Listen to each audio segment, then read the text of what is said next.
Este es el ministerio Palabras de Amor. Deseamos que las dulces palabras de amor de Dios sean escuchadas en cada una de nuestras enseñanzas. A continuación, escucharás la serie de estudios Y dijo Dios. Bienvenidos.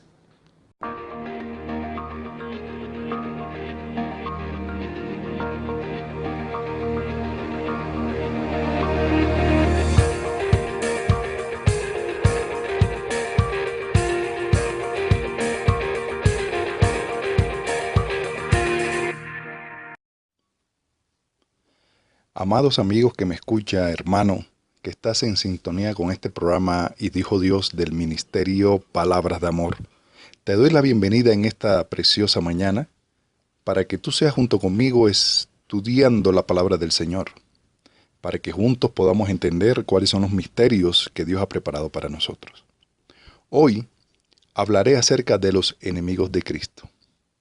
Y siempre nos resalta la pregunta a nuestros corazones: ¿seré yo enemigo de Cristo? No, yo no soy enemigo, enemigo es el otro.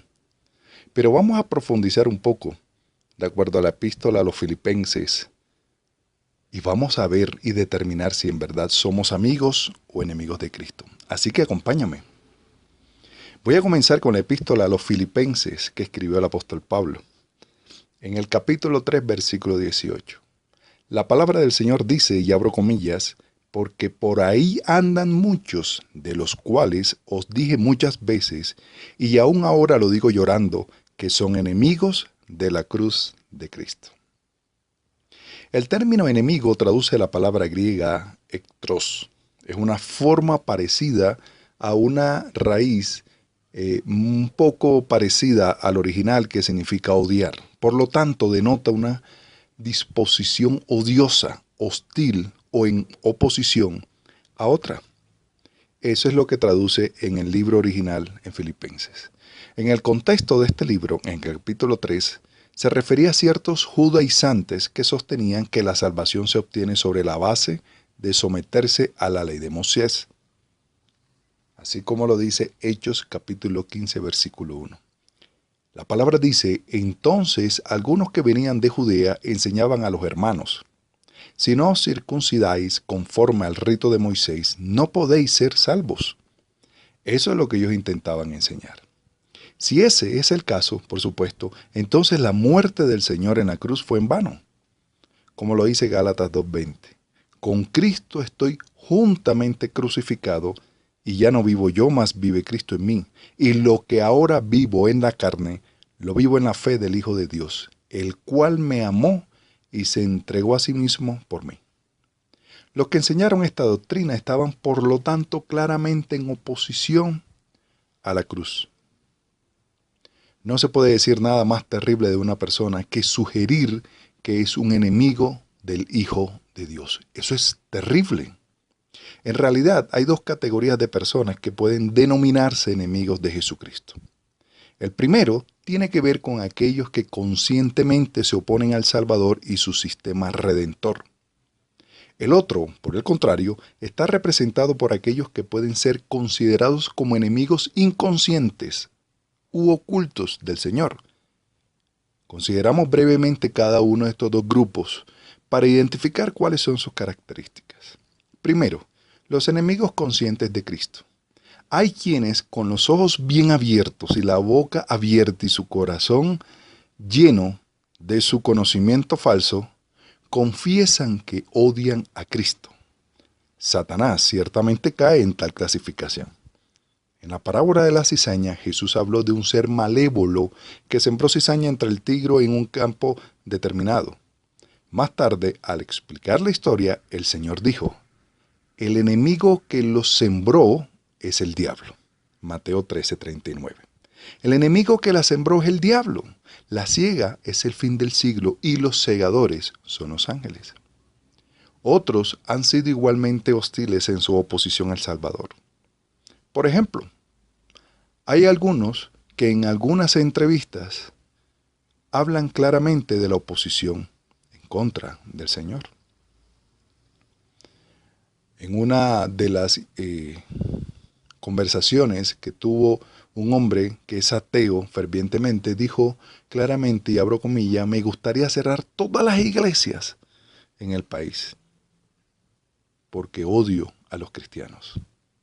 Eso es una oposición directa. Y uno identifica y dice, esa persona está en contra, es enemigo de Jesucristo. Por otro lado, el filósofo británico Bertrand Russell escribió un ensayo titulado ¿Por qué no soy un cristiano?, en el que manifestó claramente su oposición a Cristo. Por otro lado, James Johnson, un editor de uno de los periódicos importantes del ateísmo, publicó un título que llama mucho la atención y dice La locura de Jesucristo, en el que afirmó que el Señor era un paranoico sádico. Entonces, cuando leemos o vemos estas personas, identificamos que son enemigos claros, contundentes y abiertos de Jesucristo. Pero por otro lado están los sensualistas, que han hecho de la lujuria de su Dios, también ha declarado su enemistad por Cristo.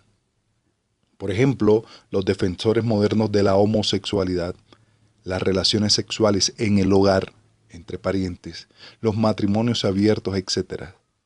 No han ocultado su odio hacia el Hijo de Dios y su elevado sistema de ética.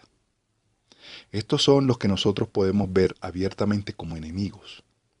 Pero también hay enemigos inconscientes de Cristo, o también yo los puedo llamar ocultos. Porque hay otros que también deben ser categorizados como enemigos de Jesucristo, aunque tal concepto puede ser bastante extraño a su pensamiento. Tales personas pueden incluso hablar favorablemente del Señor, elogiando su vida ejemplar y su influencia benevolente. Simplemente han decidido que no tienen ninguna obligación personal de someterse a su autoridad. Hablan bien del Señor, habla lo que dice la Biblia de Dios, pero al final dicen, yo no me someto a la autoridad de Jesucristo. O en muchos casos las personas se han identificado ostensiblemente con Él, mientras que simplemente unen su nombre a un sistema religioso de su propio diseño. No somos ajenos a eso. Congregaciones llenas, abarrotadas de personas que dicen amar a Dios, pero sus actos, lo que predican, lo que dicen abiertamente a la luz de la palabra son enemigos de Cristo. Ahora, ¿quiénes son algunos de esos enemigos? El enemigo es aquel que niega la autoridad de Cristo. Primero, la Biblia clasifica como un enemigo a cualquier persona que se niega a ceder ante el señorío de Cristo. Hablando de nuestro estatus precristiano, Pablo declaró que como enemigos estábamos reconciliados con Dios, Romanos 5:10. Quiere decir que toda la raza humana era enemiga del Señor, pero que gracias a su misericordia algunos hemos aceptado su hermoso y eterno regalo y nos volvimos amigos de Dios. En Lucas 19:12, Jesús contó una parábola acerca de un noble que fue a un país lejano para recibir un reino y luego regresar. El noble representó al Señor mismo. El país lejano era el cielo. El reino que se recibió fue la iglesia y el regreso denotó la segunda venida de Cristo. Durante esa ausencia, ciertos sirvientes fueron acusados de la responsabilidad de ejecutar la voluntad del maestro, algunos de los cuales eran fieles y otros no.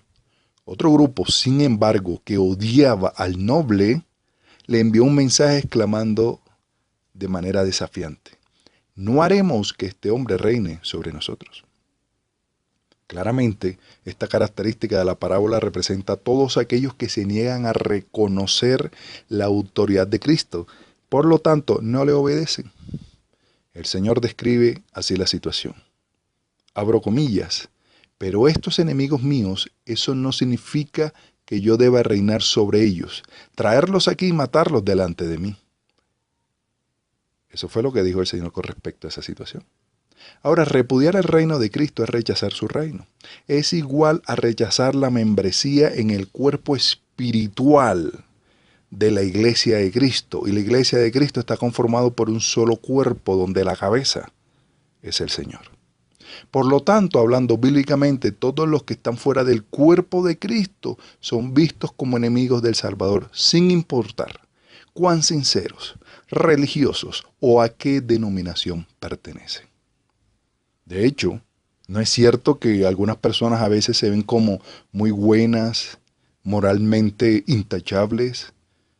Y para los hombres eso es suficiente. Hay hombres que vemos que son maravillosamente agradables delante de la humanidad, son honestos, ayudan al necesitado, etcétera. Y por eso el otro dice, si él puede ser notable sin ser parte del cuerpo de Cristo, yo también puedo. Entonces nos enfrascamos en las obras, considerando que mis obras pueden agradar a Dios, donde la palabra dice que todo lo que haga sin fe es contado como pecado, son trapos de inmundicia delante del Señor. Entonces vemos hombres aristócratas que tienen mucho dinero, que tienen mucha prestancia, que ayudan al uno, al otro, dan beneficios económicos, y pensamos que es bueno. Pero la palabra dice absolutamente no. Por lo tanto, se hace la racionalización de que el cristianismo es realmente no esencial en el mundo. Tales moralistas son detractores, son enemigos involuntarios de la cruz, porque consideran que con sus obras es suficiente. Por otro lado, tenemos los que promueven la división. Incluso aquellos que profesan ser seguidores de Cristo y sin embargo quienes por actitud y acción promueven divisiones contrarias a la doctrina. Romanos 16:17 dice, mas os ruego, hermanos, que os fijéis en los que causan divisiones y tropiezos en contra de la doctrina que vosotros habéis aprendido, y que os apartéis de ellos. Claramente se están oponiendo al Hijo de Dios. Jesús oró fervientemente por la unidad entre aquellos que serían sus discípulos, cuyo diseño era que el mundo crea que tú, o sea, el Padre, me enviaste. Juan 17:21. Los sectarianos que promueven organizaciones denominacionales desconocidas para el Nuevo Testamento están actuando en contra de los intereses del Redentor. Y también lo son aquellos dentro de la Iglesia de Cristo que venden su propia marca de división. ¿Usted se ha puesto a pensar cuántas denominaciones hay a nivel mundial?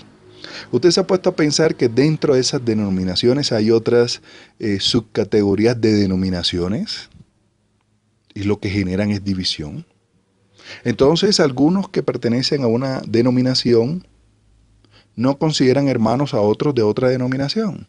Y las denominaciones lo único que ha traído en el mundo es división, porque consideran que son mejores que los otros. Pero recordemos que hay un solo cuerpo, no existen varios cuerpos, solo existe uno, donde la cabeza es el Señor, ya lo he dicho.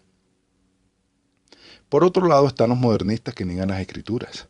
Todos son enemigos de Cristo, que buscan emascular, y discúlpeme que utilice esta expresión, que significa extirpar, arrancar de la Biblia los elementos básicos de la fe cristiana. Por ejemplo, algunos relegarán al relato de Génesis del origen del hombre al reino de la mitología en un intento obvio de acomodar el registro mosaico al esquivo evolutivo. Cogen parte de la palabra del Señor y le añaden pensamientos propios. Eso es negar las Escrituras, porque no tenemos la autoridad para quitar o añadir, como lo dice ella misma. Como está escrita, así la dispuso el Señor. Jesús acusó que cualquier procedimiento subversivo era en realidad un ataque contra él. Las palabras que el Señor dijo en Juan 5, 46-47, si creyeras a Moisés, me creerías, porque él escribió de mí, pero si no crees en sus escritos, ¿cómo creerás mis palabras? ¿Queremos seccionar la Biblia? ¿Puedo escoger lo que me interesa y lo que no lo desecho? ¿Será que eso es el propósito de estudiar las palabras? Los comentarios de William Berkler están llenos de este tipo de enfoque infedilo. Eso quiere decir que son infieles a la realidad del Señor. Al hablar sobre el milagro de la moneda en la boca del pez, según Mateo 17, 24 al 27, este escritor sugiere que todos los medios narrativos son que el Señor quería que el apóstol volviera a su negocio de pesca para que tuviera la oportunidad de hacerlo y por eso le mandó una moneda. Medios por los cuales con esta moneda podría pagar sus deudas. Por lo tanto, declara que Pedro encontró un elemento básico de prosperidad en la boca del pez.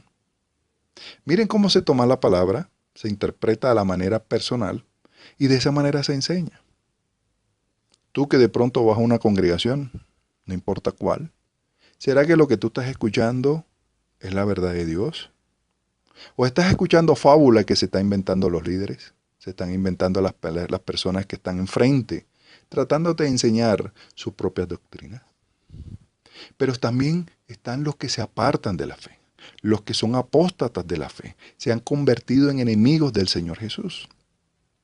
Esto queda bastante claro en la declaración inspirada en Hebreos 6:6, respecto a los que se cayeron o los que se pierden. El escritor afirma que se crucifican a sí mismos de nuevo al Hijo de Dios y lo ponen en una vergüenza. Es como si constantemente se apartan, entra, se apartan, entra. Hay que crucificar al Señor de manera permanente. Lamentablemente muchos están entre nosotros, pero no son de nosotros. Consideremos, por ejemplo, el caso de Demas. Este hermano se menciona 3 veces en el Nuevo Testamento y el testimonio es de degeneración espiritual. Se le nombra inicialmente en Filemón 24, donde junto con Marcos, Aristarco y Lucas, se le considera uno de los compañeros de trabajo de Pablo. A continuación se menciona con Lucas en Colosenses 4:14. Y mientras que Lucas se complementa con el título de amado médico, se le llama de esa manera tan cordial y tan afectiva. Además, solamente se le menciona por su nombre. Quiere decir que ya no tenía el mismo afecto. Quiere decir que no era la persona que ellos habían conocido inicialmente y que tenía fe. El comentario de Juan es ciertamente apropiado para este caso. Hay personas que ustedes los ven que por un tiempo intentan buscar con sus fuerzas al Señor y de repente ya no los ve. Y usted dice, ¿será que esta persona perdió la salvación? No, es que nunca ha podido ser salvo. Claro está, aclarando que solamente Dios sabe quién es salvo. Pero los vemos divagando. Vemos que sus vidas son como un carrusel, suben y bajan, no tienen estabilidad espiritual.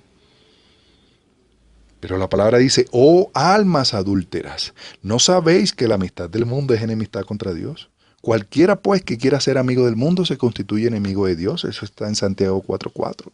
¿Cómo así que yo un domingo puedo ir a una congregación X? Supuestamente a buscar a Dios, pero el resto de la semana, la vida mundana es la que toma control de mi cuerpo y de mi mente. Son almas adúlteras. Pero también está el cristiano tibio. Hay numerosas almas patéticas que aunque no han roto los lazos de la comunión formal con una iglesia local, sin embargo, son tan apáticos espiritualmente como para ser enemigos prácticos del Señor. Estas personas incluso pueden ir, bautizarse, pertenecer a la congregación, hacer algún tipo de actividad interna, pueden ser bien vistos dentro de la congregación. Pero por fuera, nadie sabe que son cristianos. No hablamos, por supuesto, de aquellos que intentan sinceramente agradar a Dios, no, estoy hablando simplemente de aquellos que no se han definido. Aunque todos luchamos con problemas personales, tenemos caídas, tenemos dificultades, siempre buscamos la dirección de Dios. Pero el tibio no le interesa. Pero la palabra dice que a los tibios Él los vomitará. Ese es el tipo de personas que pueden hacer muchos esfuerzos, pero que realmente sus corazones están muy apartados de la comunión con el Señor.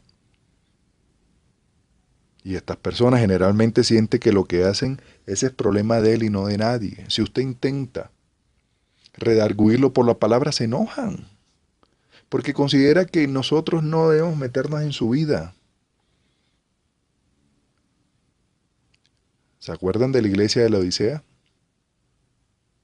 La palabra dice, yo conozco tus obras, que ni eres frío ni caliente.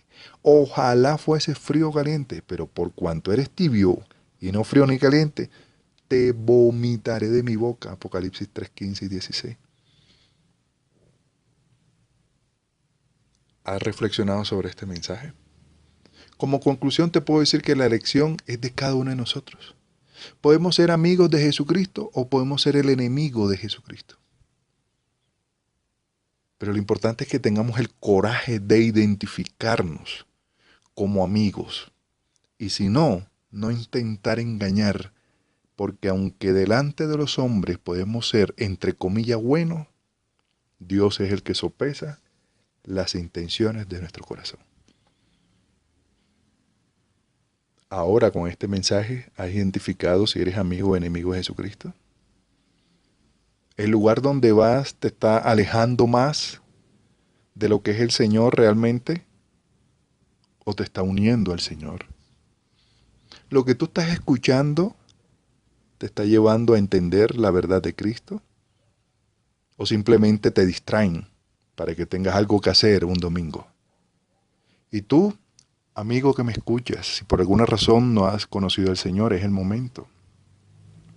Él está presto para abrir sus brazos. Siempre está atento, porque los tiempos son peligrosos. Y en cualquier momento Él puede llegar. Y después que esto ocurra, no habrá nada que se pueda hacer. O incluso, si tu vida llega al fin, en estos días no podrás hacer nada después de ello. Es el momento.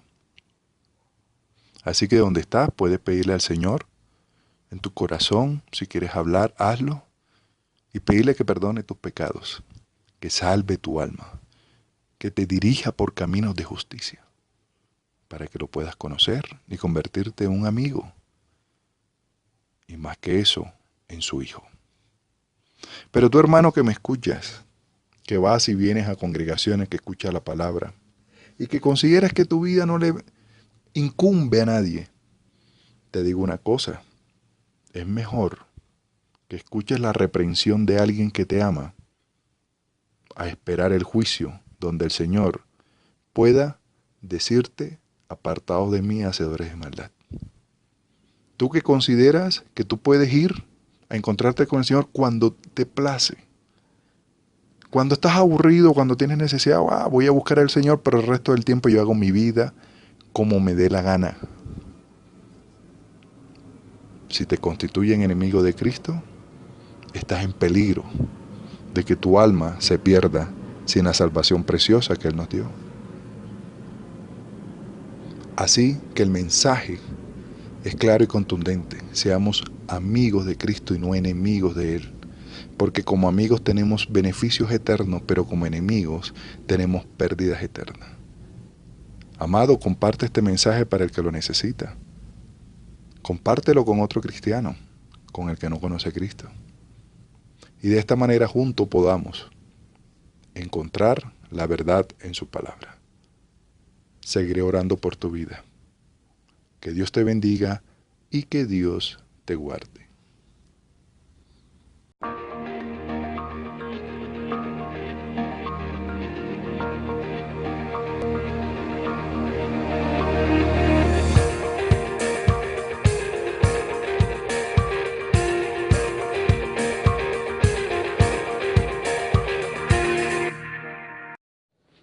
Amigos, el poder del amor de Cristo tiene total capacidad para transformar la vida de todo aquel que cree en su verdad.